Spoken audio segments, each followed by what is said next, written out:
My name is Benjamin Breckheimer. I am a surgical technician. Basically, my role is setting up OR sterilely, getting it ready, helping the nurse, transferring patient over, making sure all the supplies are sterile, instruments are sterile, and assisting the surgeon in surgery. Basically, pass the instruments over, make sure they have what they need to perform the surgery. And where do you work at? Carolinas Medical Center, main hospital. Okay. How long you been in your role? Since January. Officially since January, yeah. Half a year? Yep. How do you like it? Love it.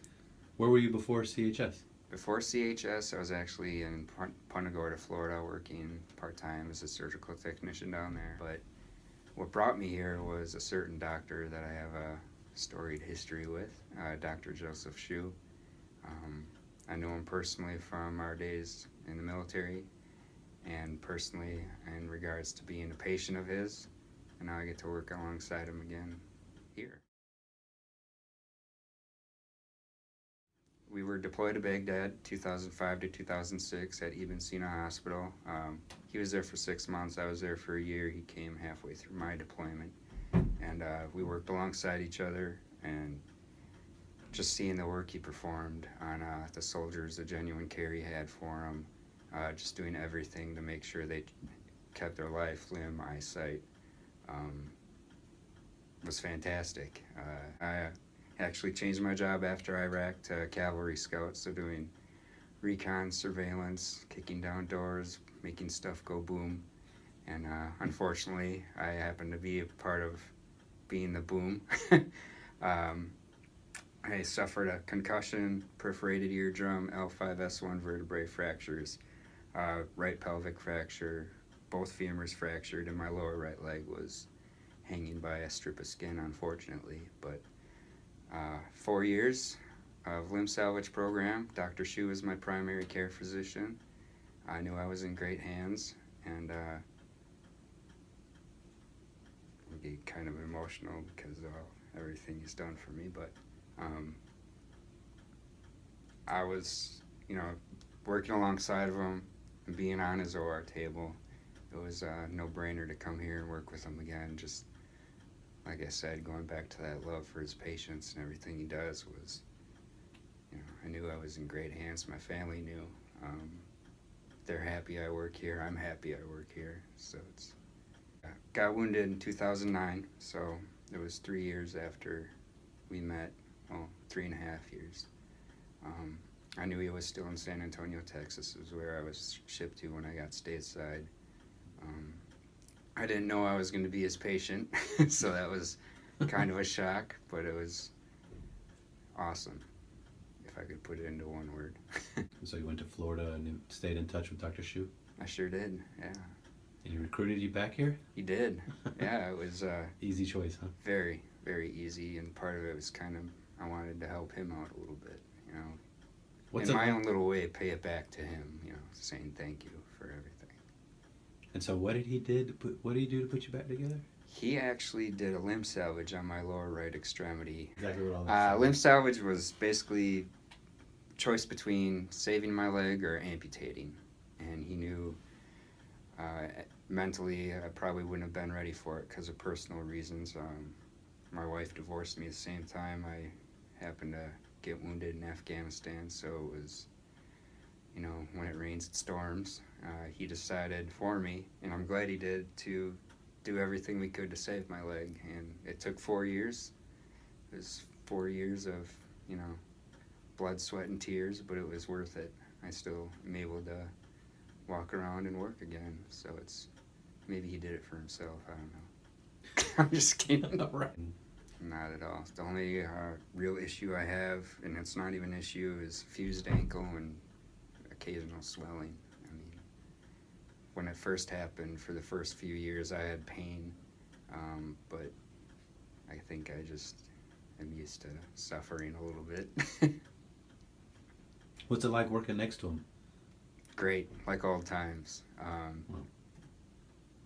He's very professional in the OR and outside, but we kind of have that bond, knowing that we can trust each other. He can trust me. Kind of know his style of work, so it's easy to prepare and Pretty important in the war.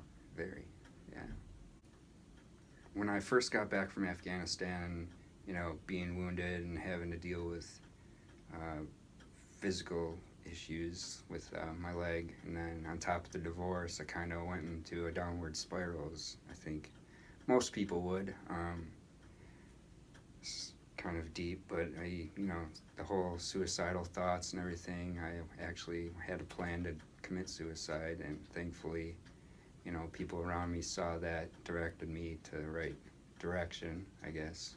I needed to find purpose in my life again.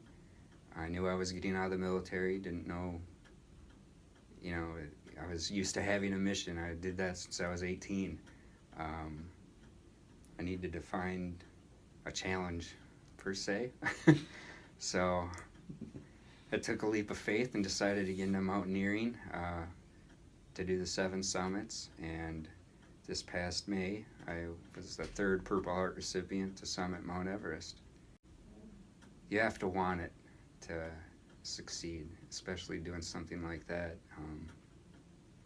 Halfway through you want to quit, but then you kind of have to dig deep inside yourself. And I knew this was something I wanted to do, and after 2015 it made me want it more. 2015 was my first time on Everest, but unfortunately some tragedy happened there with an earthquake and avalanche that killed 19 people, and it ended my expedition. But got the opportunity to go back and succeeded, and it's a great feeling. How many days ago has it been since you were on the top? 3 weeks. 3 weeks. Right over there. How many of the 7 summits? Was this number 1 on your trip? 3. You've done 3? 3, yeah. Mount Elbrus in Russia, Mount Kilimanjaro in Africa, and Mount Everest in Nepal. And you know who else has climbed Mount Kilimanjaro? Have you heard? That's right. I did read an email like that. Yeah. Yeah, he just 2-3 months ago. I'm not or sure when weeks. he climbed it, but that's something you and Gene can talk about. Yeah, that'd be great. That's a favorite mountain for a lot of climbers.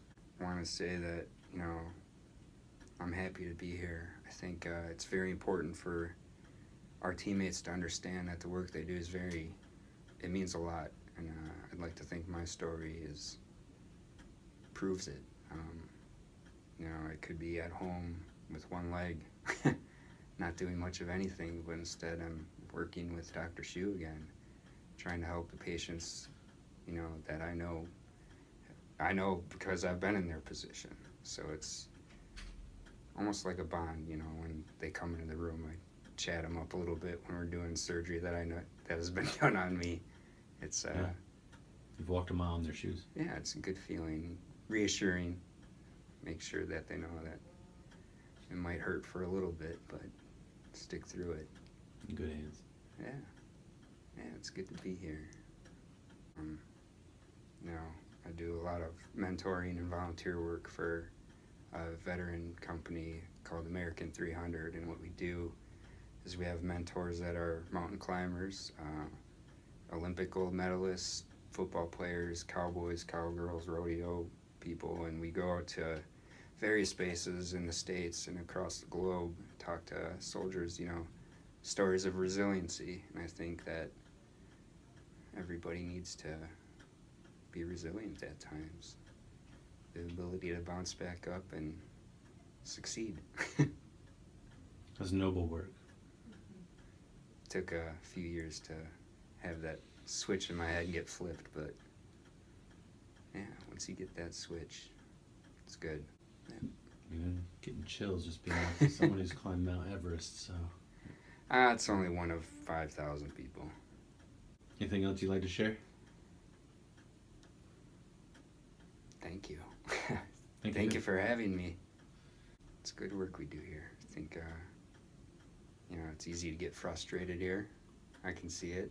I get frustrated every once in a while, but I think big picture, everything's worth it. It's nice, though. It's good to be back in the trauma environment, because that's what I in Iraq, what I was used to, and part of the reason why I changed my job to get into a fight is just because when I got back, I felt like I wasn't doing much of anything. I mean, I was working on patients and stuff, but it was not the same. Yeah. So. It's like the difference between you and me.